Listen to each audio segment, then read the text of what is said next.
Ce qui est merveilleux quand on commence une nouvelle journée, quand on commence un nouveau temps liturgique, c'est qu'il y a ce qu'on appelle la grâce des commencements, la grâce des recommencements. Alors à tous, je souhaite une bonne année, l'année la plus importante, non pas l'année scolaire, qui est déjà commencée depuis quelques semaines dans des conditions un peu particulières, non pas l'année civile, que nous commencerons dans quelques semaines, mais pour nous, chrétiens, l'année la plus importante, l'année liturgique, l'année qui est scandée par les fêtes et les mystères du salut. Et cette année liturgique commence aujourd'hui, premier dimanche de l'Avent. Cette année commence par l'Avent. Les enfants du catéchisme savent bien que ça n'est pas l'Avent, A-V-A-N-T, mais l'Avent, A-V-E-N-T. Qu'est-ce que l'Avent? C'est l'avènement. Nous préparons l'avènement du Seigneur. Comme dans tout commencement, il est très important que nous commencions par la note juste. Comme quand on commence à chanter, si on commence à contre-temps, si on se trompe de note au départ, on va dérailler par la suite. Donc il est très important que nous ayons la note juste pour commencer cette année liturgique, que nous comprenions l'attitude qui nous est demandée et le mystère que pendant le temps de l'Avent, l'Église peut nous faire vivre. Alors je disais que l'Avent, c'est l'avènement. Nous préparons l'avènement du Christ. Nous préparons la venue du Christ. Premier problème. Vous allez me dire, nous préparons quelque chose qui a déjà eu lieu il y a plus de 2000 ans. C'est vrai, Jésus est déjà venu, et pourtant nous préparons sa venue. Alors que disons-nous? Eh bien, nous les disons à la suite des pères de l'Église et de Saint Bernard en particulier, qu'il y a trois avènements du Christ. Trois avènements du Christ dans l'histoire. Le premier avènement, c'est la venue du Christ dans la chair, dans l'humilité de la chair. C'est l'événement dont nous ferons mémoire dans quelques semaines, la nuit de Noël, quand nous pourrons, espérons-le, nous rassembler enfin tous ensemble. Spéciale dédicace, j'ai envie de dire, à ma paroisse Saint-André de l'Europe. Aujourd'hui, ça devait être la grande fête. Aujourd'hui, on devait enlever les chaises après la messe, faire un grand festin. On devait se retrouver depuis quelques jours. C'est un grand deuil pour la paroisse de ne pas vivre ce moment fort. Spéciale dédicace au Père Naoum qui nous a rejoints. Et je lui disais, tu verras les fêtes de Saint-André. Ben, il ne les voit pas cette année. Alors la fête pour nous, eh bien, elle est un peu intériorisée. La fête qui accompagne toujours ce premier temps de l'Avent, cette semaine de la mission que nous vivons, eh bien nous la vivrons, j'espère, pleinement dans la nuit de Noël. Première chose, première venue, je reviens à mon sujet, première venue du Christ, c'est la venue du Fils de Dieu dans la chair, il y a 2000 ans, la naissance de Jésus dans la nuit de Bethléem.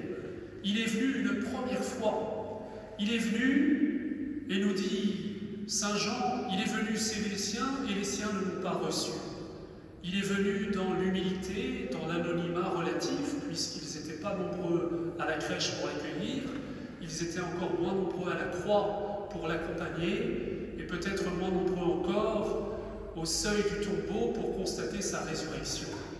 Cette première venue s'est faite dans l'humilité, dans la discrétion et dans une part d'anonymat. J'aime tellement cette réflexion de Bernanos qui dit l'événement le plus important de l'histoire, Dieu est venu dans la chair, et figurez-vous que les influeurs, on dit les influenceurs, je ne sais pas, les journalistes de l'époque n'en ont rien su.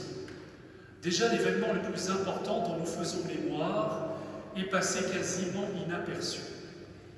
Deuxième venue du Christ, elle n'a pas encore eu lieu, c'est celle que nous attendons, celle que nous avons célébrée dimanche dernier, lors de la fête du Christ roi, le retour du Christ non plus dans l'anonymat, non plus dans le secret, non plus dans l'humilité, mais dans la gloire. Le retour du Christ dans la gloire, tout le monde le verra.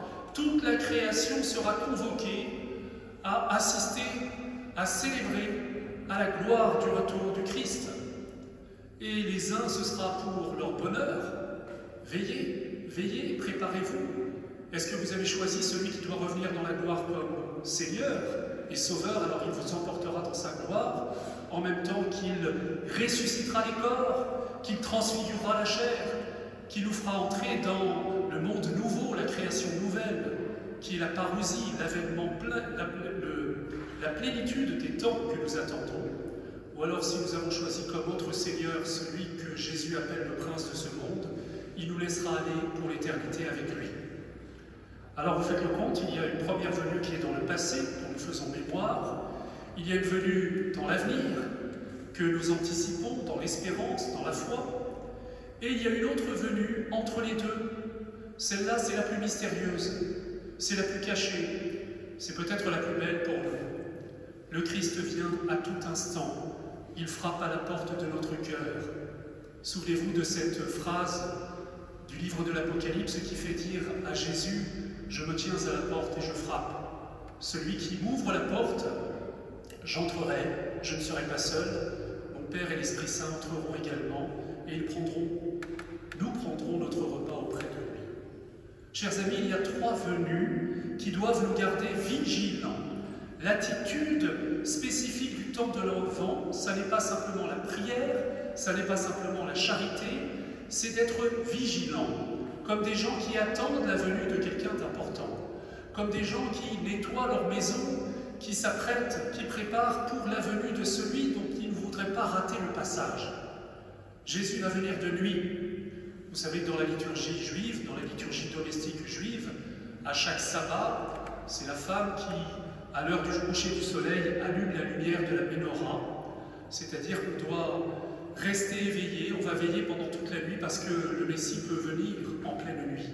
Alors il doit nous trouver vigilants, vigilants dans l'espérance, vigilants dans l'attente, vigilants dans la charité, vigilants dans la louange, vigilants dans tout ce qui fait l'attitude proprement chrétienne de celui qui anticipe la résurrection. Alors il est debout, debout dans la joie, debout dans l'espérance, debout dans la louange. Nous ne devons pas nous endormir, frères et sœurs. Ce qui risque de nous endormir, c'est, au dire de saint Paul, 2 choses. Soit le goût simplement du plaisir, l'attirance pour la chair, les préoccupations qui vont nous envahir pendant quelques semaines à mesure que les magasins vont être ouverts, et ce qui fait que Amazon a embauché je ne sais pas combien de dizaines de milliers de personnes, parce que nous allons consommer. Et nous allons faire de cette fête de l'avènement du Christ une fête de la consommation, et nous risquons de passer à côté de l'essentiel. Vous savez, c'est le seul anniversaire, le 24 décembre, le seul anniversaire d'une personne où parfois celui qui n'est pas invité, c'est celui dont on fête l'anniversaire. On le constate de plus en plus. Je n'ai pas encore vu beaucoup de crèches dans les magasins. Notre monde athée chrétien, il ne l'est plus. Mais nous devons être vigilants pour ce monde. La preuve, ce sont les réactions du gouvernement quand on demande de réouvrir le culte. Eh bien, chers amis, il nous appartient d'être vigilants pour 3 choses. Faire mémoire au nom de toute l'humanité de cet événement bouleversant de la venue de Dieu dans la chair. C'est pour ça que nous le fêterons avec tout le faste, la joie qu'il se doit dans la nuit de Noël. Deuxièmement, anticiper et annoncer et nous préparer au retour du Christ dans la gloire. Et pour cela, rester vigilants. Je vous le disais, c'est peut-être les plaisirs du monde qui risquent de nous attirer, la consommation, et ce sont aussi, nous dit saint Paul, les soucis du monde. Lorsque nous sommes trop préoccupés des choses terrestres, alors ça a l'air facile à dire. Pardon à tous les parents qui se préoccupent pour les études de leurs enfants, pardon à tous ceux qui se préoccupent pour l'avenir de leur situation professionnelle, pardon à tous ceux qui se préoccupent pour leur santé. Tout cela est bon, chers amis, mais nous devons demander la grâce au Seigneur de ne pas perdre de vue l'essentiel. C'est tellement difficile, mais c'est l'attitude propre de vigilance. Nous attendons quelque chose de plus important, au contraire, que tout le reste, à savoir le retour du Christ. 3e vigilance, eh bien, soyons vigilants à la présence de Dieu, à la présence de Jésus qui frappe à la porte de notre cœur à chaque instant. Vous connaissez cette tradition chez les chrétiens, qui était de garder une place pour le pauvre. Lorsque quelqu'un frappe à la porte de notre maison, c'est le Christ lui-même qui s'annonce.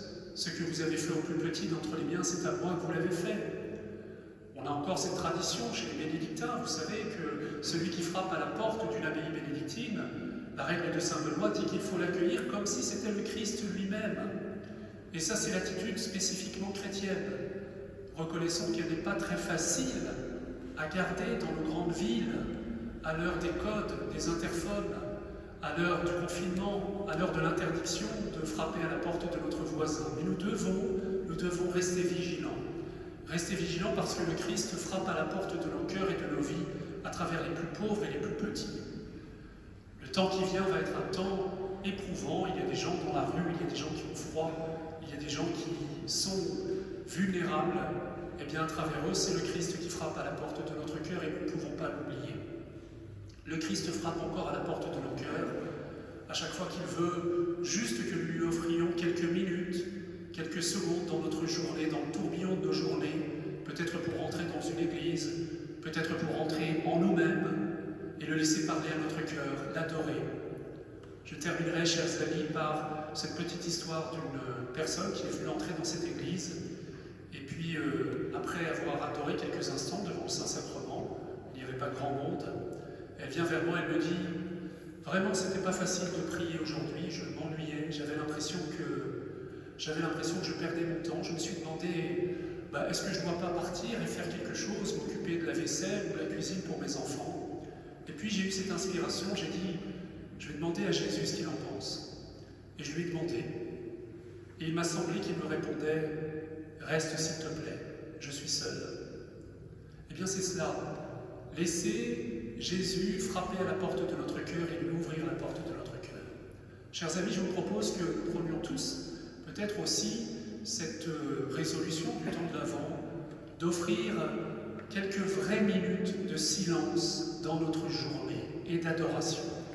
Que le silence se fasse au milieu du tourbillon des sollicitations.